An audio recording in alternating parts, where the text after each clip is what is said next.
Welcome to Achieve Wealth through value-add real estate investing. This is the show where the guru hype is banned and you get direct insights from commercial real estate operators. If you're a passive investor, this show can help you better understand investment opportunities. And if you're an active investor, the lessons from each episode can help you to become more effective in your own deals. Now, here's your host, investor and author, James Kandasamy. Hi, this is James Kandasamy. Thank you for listening to this podcast. I appreciate you. I know I provide a lot of value through this podcast, and I want you to share it with your friends, with your families, and anybody else that you know that kind of benefit from listening to this kind of content. Go and share it through Facebook, through LinkedIn, through Twitter, through Instagram, or any other channels that you want to share it, because sharing is caring. Thank you. Let's go on with the show. Hey audience, this is James Kandasamy from Achieve Wealth Podcast. Today I have Marco Santarelli. Marco is the host of Passive Real Estate Investing Podcast and founder of Norada Real Estate, which is a premier real estate investment firm based out of California. His mission is to create financial freedom by taking guesswork out of investing. And he focuses a lot on single-family turnkey investment model. We're just going to talk a lot about that because we are so used to syndication in the commercial model, but I really want to look at this concept of single-family turnkey because it does give us another option to invest passively.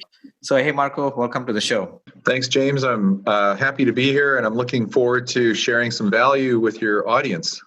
Awesome. Thanks for coming. I've heard your podcast a few times. I know you've been doing this podcast for past 3 to 4 years. I like the pace of the podcast because you are a cool guy like me too. We all talk slow and steady, and we put a lot of thought process into our audience. And this is I want to do to find out a lot more about you. But so can you explain your business model, which is I think your company is called Norada Real Estate. Is that right? Yeah, Norada Real Estate Investments. Okay. Yep. Why don't you talk about your investment model using a single-family turnkey? Yeah. So our model is pretty simple. We are essentially a nationwide company that provides what we call turnkey rental properties. These are properties that are new or like new. They're in good markets, good neighborhoods. They're tenant occupied. They're cash flow positive from day one. They're professionally managed. And it's about as passive an investment in true ownership of real estate as you can get. So we like to think of it as an almost done-for-you service. Essentially, we've done 80% of the work. We have 100 to 200 properties at any given time across 20 or so markets. And so our goal is really to help 1 million people create wealth and passive income by putting them on the path to financial freedom with real estate. And we do that because we provided essentially a turnkey model, a done-for-you service where we provide free education and free services to help you build your real estate portfolio, primarily out of single-family homes, but sometimes duplexes and fourplexes. So when we can save you or your audience or whoever it may be a lot of time by doing a lot of the work and helping you do the rest of that due diligence and choosing the properties in the different markets that make sense for you, whatever your investment goals are, then we can help those 1 million people and achieve our mission. Got it. So let's say, a lot of our listeners they're passive investors in syndication commercial real estate, right? Such as multifamily, right? I think primarily from multifamily. So, we tell everybody, hey, this is passive investment. You invest with a sponsor. These are the benefits that you're going to get. You're going to get a tax benefit. You're going to get cash flow. And you're going to work with a sponsor who's going to run the show. Why they should look at this as an option? It's exactly that. It's an option. It's not to say that, a syndication is better or worse than being a direct investor in your own portfolio of single families, duplexes, fourplexes, or whatever the case may be. You're still saving time by whether you invest in a syndication like the deals that you're putting together and being a limited partner and a passive investor in that type of deal where you have other investors, or you're a direct investor, you own your own portfolio with 80% of that work and research and due diligence and finding the deals and all that other stuff being done for you. You're saving time on both ends. So they're very comparable. One of the main differences is that with a syndication like what you do, you're in a partnership. You're a limited partner on a deal, and you still get the tax benefits, you still get cash flow. The cap rates may not be the same because, as you know, in the apartment space, cap rates have been compressed all across the country. It's become harder and harder to find good apartment deals out there. Even value add. We were talking about some of the other people in the space. They're having a hard time finding good deals to actually fix up and increase the rents on. But the point is you're participating in a partnership. When you're building your own portfolio of single-family homes, duplexes, fourplexes, whatever the case is, you're the direct owner. You have all the benefits, but you still have similar benefits. You have cash flow, you have a rate of return, you have leverage, you have time saving, you have equity growth, you have all those same things. It's just a slightly different way of being a passive real estate investor. Got it. So I think the main reason why I do commercial, I started with single family, right? And I moved away from single family because it's just too much work. And that's where the passive benefit comes in this turnkey model, right? But there's also the single family is based on comps. In multifamily, in my mind, is all you need to do value add. If you do a core deal, which is basically cash flow from day one with limited upside, you don't have to really do a commercial real estate. You can go into a single family, or you can even do something else, right? So in single family model, how do you decide on how much money you're going to be making? You can't decide. You can pro forma it, right? How do you model the total investment return, let's say for 5 years, right? Do you look at just day one cash flow? Like today, how do you tell your investors, hey, you buy this deal, you're going to get this much cash flow? Or do you look at overall horizon? Do you do rent growth projections and all that? Okay, good question. Before I answer that question, let's be clear about what you just said about the increased value in a commercial deal. If you're doing value add, where you're putting in time and money to improve that commercial property, so you can increase the rents, and by increasing the rents, you increase the net operating income. And in doing so, you're increasing the value, the market value of that property. Correct. What you're doing is what's referred to as forced appreciation. You're taking something that's worth X, you're doing something to it, you're making improvements and turning that value into Y. And whatever that value you've created is increased equity, right? That's the value add play. And that's what a lot of people do and like to do and want to do, because it's a way to create that equity growth. It's forced appreciation. You contrast that to residential real estate.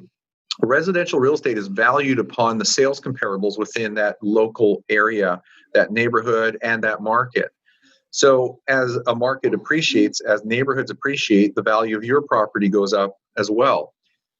If you look at what markets do in general, but neighborhoods specifically, but if you look at markets, they appreciate over time, some of them more than others, and there's various drivers that affect appreciation rates. But ultimately what happens over the long term is properties will appreciate in lockstep with the real rate of inflation. That's what they're supposed to do, because real estate is nothing more than a bunch of commodities. It's sticks, bricks, concrete, and copper. So because commodities go up over time because of inflation, the value of that property, the replacement value, goes up as well. And that's why you see appreciation. Now, appreciation is affected by dynamics in the market, such as increased demand, gentrification, jobs coming in or jobs going out. That's what helps. That's what affects that's what creates the fluctuations in the price of properties over time.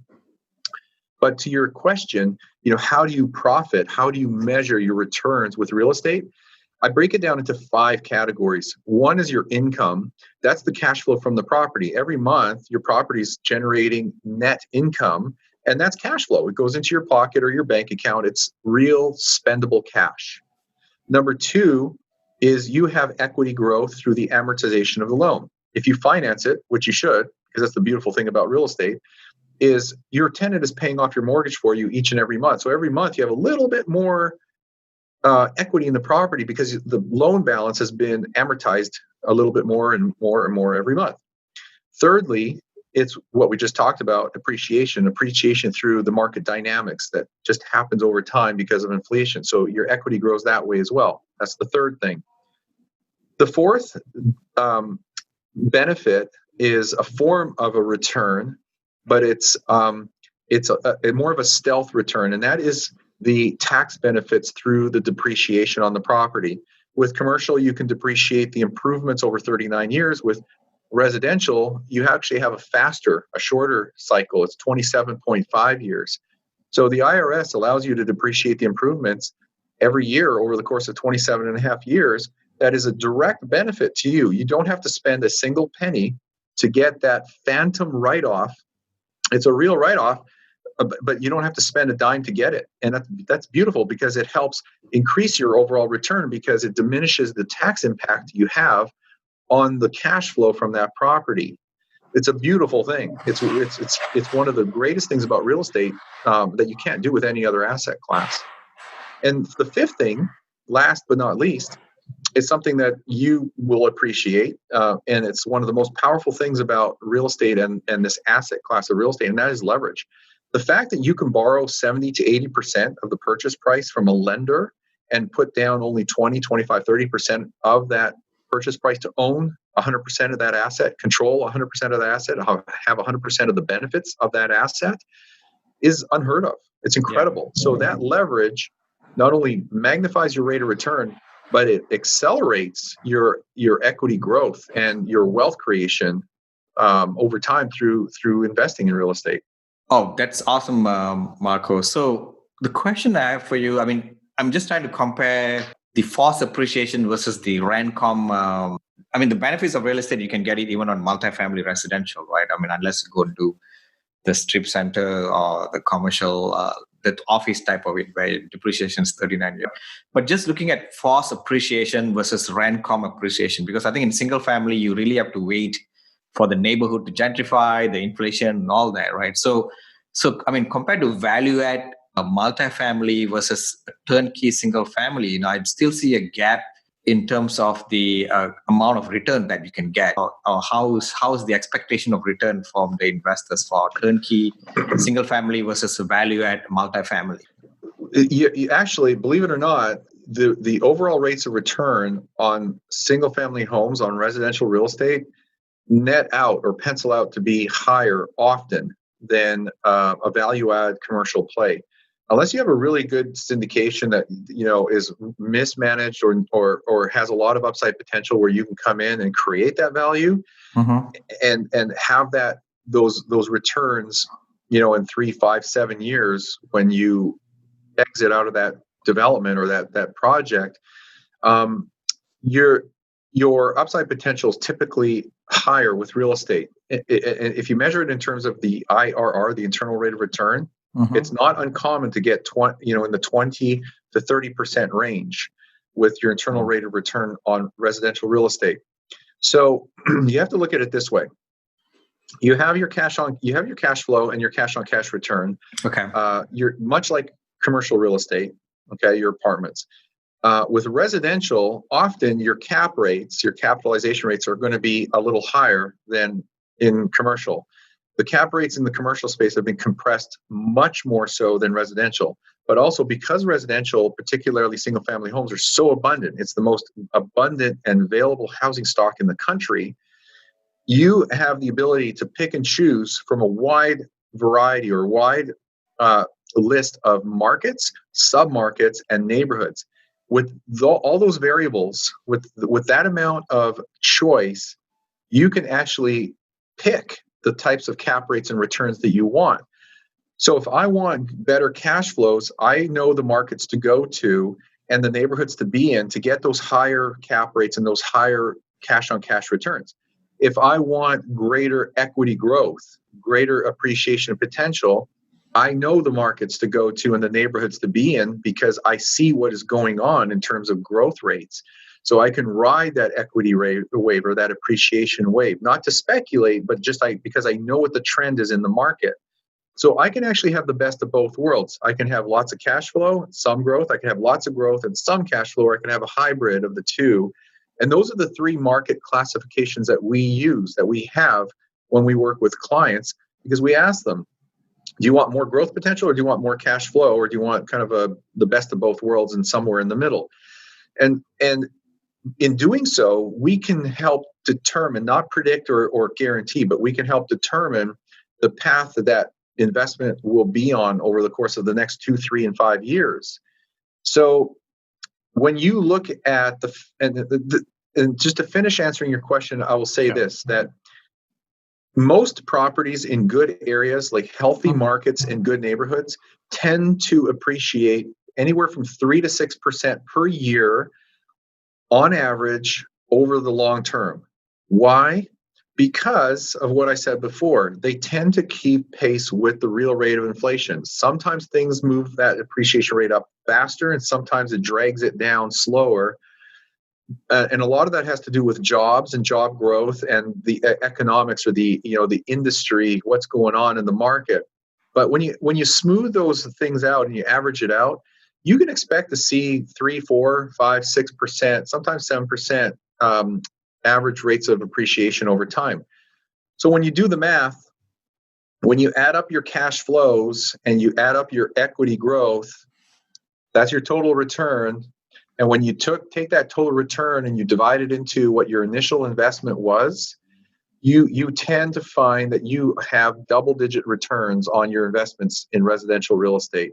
And sometimes it's more than what you can get in forced appreciation plays with commercial.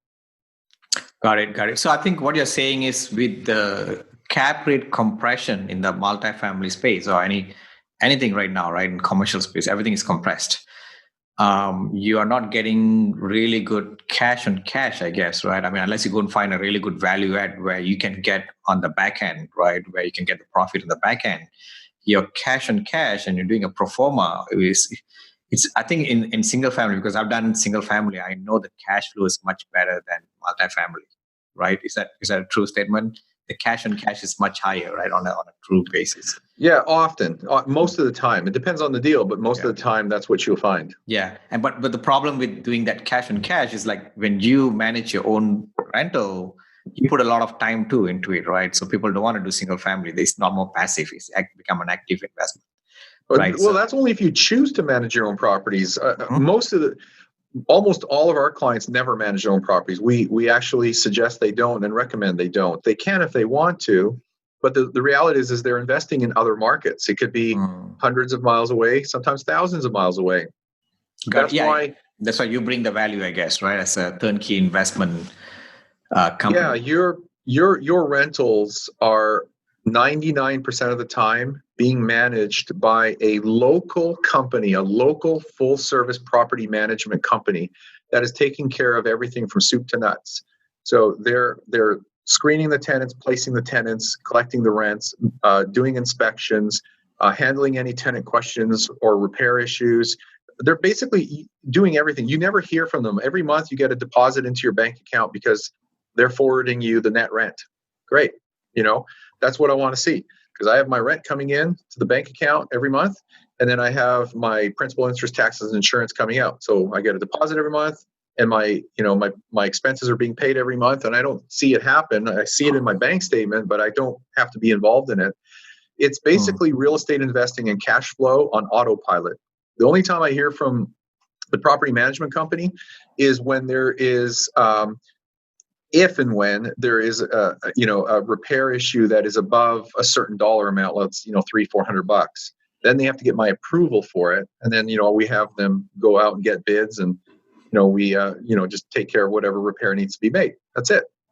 Got it. So what is if I want to summarize the benefit of investing in this turnkey real estate investment, where turnkey single family home or duplexes or fourplex, versus multifamily syndication, is there are just so many of those out there, and you own the whole property yourself rather than going through a syndication where it's still passive, right? I mean, turnkey is a passive, someone's managing it for you. But I think in this case, in multifamily, it's also the sponsors managing the whole investment plus the property.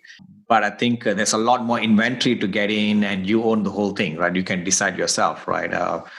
Is that a true statement? And there's a lot of inventory, and it's easy to buy, easy to sell as well, right? Whereas syndication, you have to wait for someone to find the deal, and you're really depending on the sponsor, right? I mean, depending on the sponsor is the same, I think. So I'm trying to understand the pro and cons between these two models so that I can articulate it well to the listeners. Is that a true statement?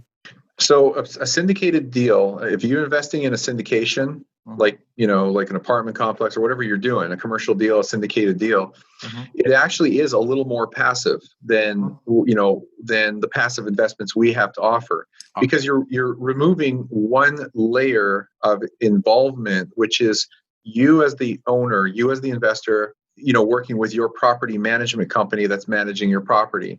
You as the syndicator are the manager of the investment. So I don't need to deal with you, but if I'm dealing with anybody, it's with you. But you're the one who's on the front line, managing the investment, like overseeing everything. Correct. So, but the give and the take there is that it's truly more passive, but you have partners, and your overall rates of return may not be as good because you're sharing that pie with other people. And there's nothing wrong with that. It's still a great investment. Syndications make a lot of sense for a lot of people. With being a direct investor and having a portfolio of rental properties, you have no shares with anybody. You are a direct investor. You have 100% of the benefits. You own 100% of the cash flow. You have 100% of the equity.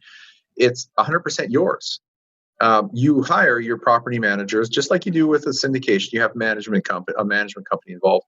You still have a management company. The only difference is that management company is dealing directly with you as opposed to dealing with the syndicator, who is, again, that frontline management person on the asset. That's really the main difference. Yeah. So, but you also still, when the AC goes down in that unit, they're going to call you for a decision, I guess, right? If there's a problem with the AC and it's over if it's over a certain dollar amount, whatever that threshold is in your contract, your management contract, they're going to call you, let you know what the problem is, what the solution is, and what the cost is to repair that. It's still getting paid. Doesn't matter whether it's an apartment or a single family home. If there's a problem with the HVAC or the hot water or whatever it may be, someone's got to fix it, and there's a cost involved in that. It's always going to come out of the repair and maintenance budget. Yeah, one thing when I was in the beginning, when I was looking at single family, when I was in single family, I was looking at multifamily. The other thing that I realized is in multifamily, we do budget all our maintenance costs into the pro forma itself, and that's where we get the cash flow, right? So we can predict cash flow. Whereas and you have a lot more people renting in a commercial, in a multifamily, right? But in single family is one person. Let's say today I call you, and they say 2 months from now I close on a house. Let's say something big happened, then your pro forma is going to be impacted. Do you do budgeting as well on the repair and maintenance as well on a yearly basis? 100% all the time. There's no difference in looking at a cash flow analysis or pro forma for an apartment as a single family home. It's exactly the same thing. Got it. The only difference between the two is the scale. It's 1 unit versus 10 units or 100 units. It's just the number of units. Everything is, it's a multiple of 10 or a multiple of 100. But it's the same thing. You got your income, your income, sources of income, and your expenses. They're all the same. You're still budgeting for vacancy. You're still budgeting maintenance and repairs. You still got CapEx. Everything is the same. It's just the number of units. It's the scale of it. But it's the same. I think the biggest benefit I see, this is just my point, is like today I can call Marco and find, hey, I want to buy like 3 single family homes, right? And you will find the deals for me, I guess, right? And I can get started rather than now I have to go to network with people. I have to find which syndication is better. I have to find this. I have to attend like 3 webinars to do 3 deals, I guess. If that's a true statement, it's much easier to get into the turnkey single family home real estate. That's one of the biggest benefit as well, right? The deals are easier to find. Correct. Because they're already found in our case. See, we don't have to find anything. We have like 100, 150, maybe 200 turnkey rental properties available for purchase at any given time. So the inventory is there now today. What is simpler is the financing. The due diligence is a little easier. The overall cost, the closing costs and due diligence costs are cheaper. The financing is far more abundant on residential than it is on commercial. It's also quasi-sponsored by the government. The government-sponsored entities like Fannie Mae and Freddie Mac are providing unusually cheap financing for residential. And the financing terms are typically better because you can get a 30-year fixed-rate mortgage on residential Whereas with commercial, you can't. It's typically a 25-year amortization, and often you're having to recast or refinance that term every 3 to 5 years. So the rates can and will change, every time you are resetting your term. So with residential real estate, you have the ability to lock in at a very low, historically low interest rate and keep it for 30 years if you wanted to. Yeah. So I think just one in multifamily, you still get 30 years amortized loan, but you only get like 10 to 12 years fixed loan. So after 10 to 12 years, it's a balloon. You have to go finance it. But whereas in single family, you get 30 years amortized, 30-year loan, which is awesome, right? So yeah, right. So it's that makes a lot of difference. Yeah, because you can just let it be, just let it appreciate and pay you money for next 20, 30 years without worrying about refinancing and selling it and all that. Right. So but why do I need to come to your firm like you, like a turnkey real estate company, rather than I just open up an MLS or get a realtor here and buy a property nearby my backyard and I give it to third-party property management? Yeah, it's time. It's just, people are busy. We talk, this is kind of what we were talking about early on. It's people who are busy and don't want to go through the learning curve and having to find the right people with a good reputation and vet those people and having to do research on all the markets in the US. I track 504 markets around the United States. I know what's going on in each of those markets. I know, migration trends. I know price trends. I know real estate trends. So we've picked those markets. We've done the research and due diligence. So you can do this on your own. You just have to do the research and find the markets that make sense for you, then learn about those markets and find the neighborhoods that make sense, and then find the people in those markets that you can work with that know what they're doing, that have an investment mentality, know how to work with investors, maybe are experienced investors themselves, have a good reputation, but you need to assemble a team for your acquisition. That could be a real estate agent or broker, maybe a wholesaler if you're an active real estate investor, maybe finding properties online, which are typically just coming off the MLS, and not the best deals are not always off of the MLS. That's why we have that exclusive off-market inventory.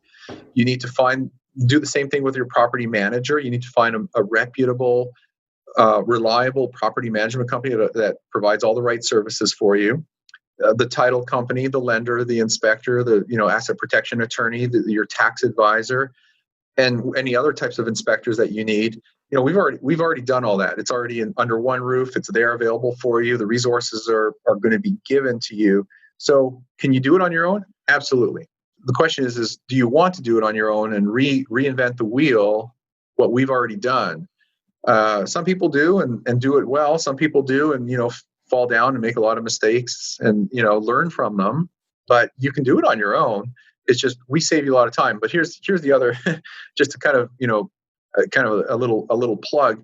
We having done all that for you already, and the fact that we don't charge for our services, we have a free service for people who want to invest. We're giving you everything we've done for free.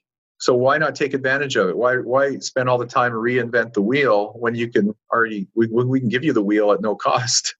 Right? Got it. So basically, just to recap again, you bring the skill of real estate, the expertise of real estate knowledge to someone who doesn't know anything about real estate, and they just say, I want to park my money in real estate. And that's where you bring your tools, your resources, your network, and your knowledge and on the market to this person who may not know much about real estate or don't have the time to do it. And they just want to give it, they want to be really passive. That's where a true value that you bring to the table, I guess. All that is true. However, it's not always new investors. They're not, just starting or newbies. A lot of our clients are, believe it or not, busy professionals, doctors, dentists, lawyers, business owners, entrepreneurs, people who have a busy life, have a good income. But look, they just don't want the brain damage of having to go through everything we just talked about. They just want someone to help them, whether it's you with a syndication or us with the turnkey rentals. They're just saying, look, I get it. I understand it. I love real estate. I want to work with somebody I trust. I just need the help. Help me invest in real estate. That's the type of person that you and I are helping.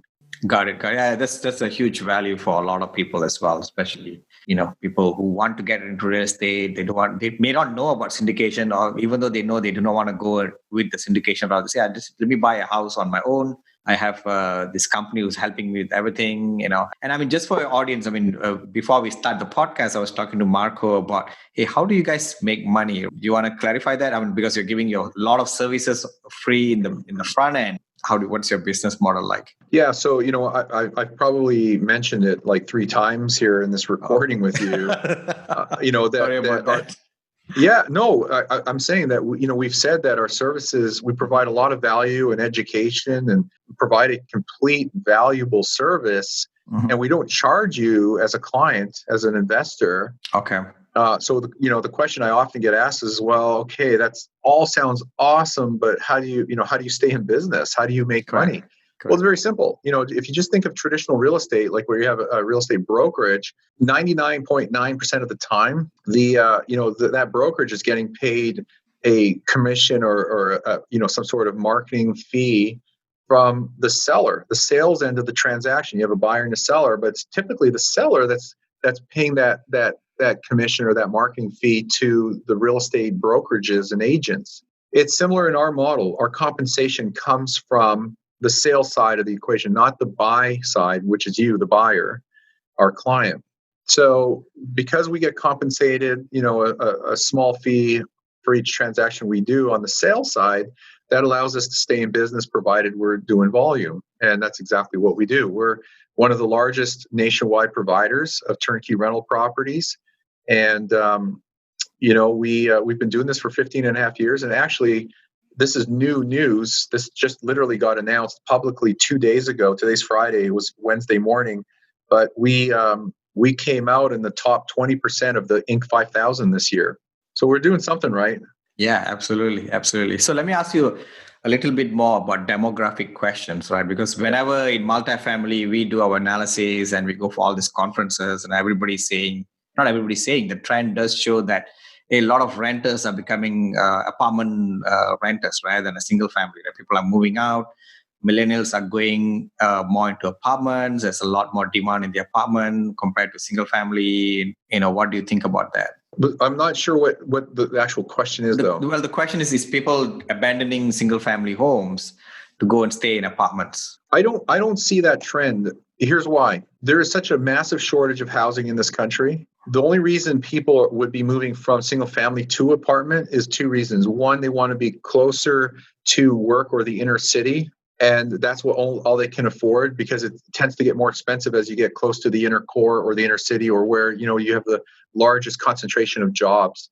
So sometimes you have to downsize in order to be able to afford to live there closer to work. Or someone is just truly downsizing and they want to move into less square footage, which is also a trend, particularly with millennials. They want to be able to live where they want to live, near the coffee shop, and be able to afford it. But the problem is we have a severe shortage of housing. We need about 1.4 million new units of housing in this country every year.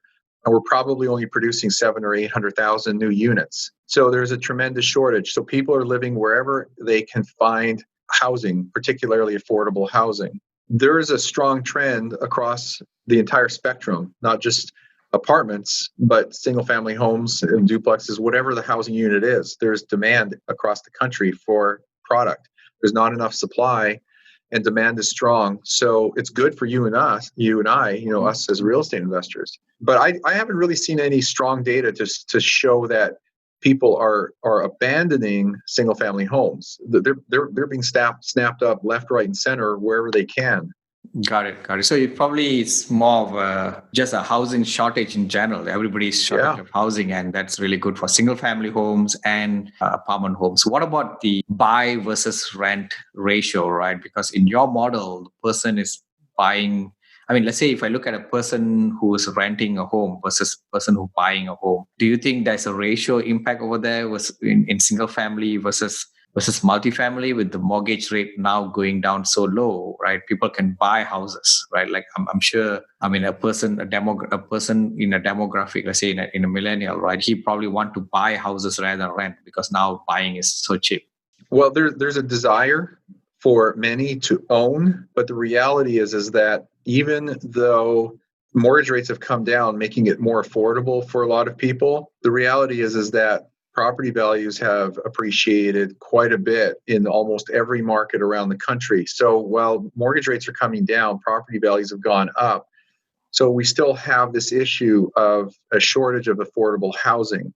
Also, since 2008, since we had, the Great Recession, the trend for ownership has been on the slide. We used to have 68, 69% home ownership rates. And now we're, at 63, 62% home ownership rates. That trend continues. It's slowed down, but we're still seeing a downward trend in the percentage of people who own and want to buy, or even can buy, can afford to purchase. Again, it's good for us real estate investors because we need to provide safe, clean, functional housing for these people. Because the tenant pool has grown. There's more people who choose to rent or are forced to rent than can actually buy or want to buy. So here we are. Got it. All right, Marco, we are almost at the end of our podcast. Why not you tell our audience how to get hold of you? Thank you for asking. I appreciate that very much, James. So really, our two websites is the best place to get a hold of us because we have tons of free content, great articles, free downloadable guides. We have a book coming out this fall, which we're giving away for free. It's called Passive Real Estate Investing. And so, if anybody's interested in that, you can just sign up for it on our websites. So the two websites is noradarealestate.com. That's where we have all our properties posted. Norada is Norada, noradarealestate.com. The sister website is the home of our podcast, and that is passiverealestateinvesting.com. Passive real estate investing. Got it. Well, your book title sounds like mine. Mine is Passive Investing in Commercial Real Estate. Did I tell you I love the title of your book? You must be wondering. Yeah. Awesome. That's awesome. Well, Marco, thanks for coming in. You had a lot of value in terms of looking at a different option, right? Because a lot of my listeners are very familiar with syndication in commercial real estate, and they just have to know that there's another option in real estate, which is basically turnkey single-family homes or fourplex or duplexes, right? The less than 4 units type of investment. So really awesome to have you here. Thank you. Thank you so much, James. I appreciate your time. Thank you. That's it for this episode. If you'd like to learn even more, check out James's free audiobook. It's the audio version of his best-selling book on passive investing. You can get the audiobook completely free, along with other valuable resources by visiting www.achieveinvestmentgroup.com/free audiobook. Also, be sure to join our Facebook group too. To find it, just do a Facebook search for Multifamily Investors Group. Thanks for listening. Join us again for another episode next week. See you then.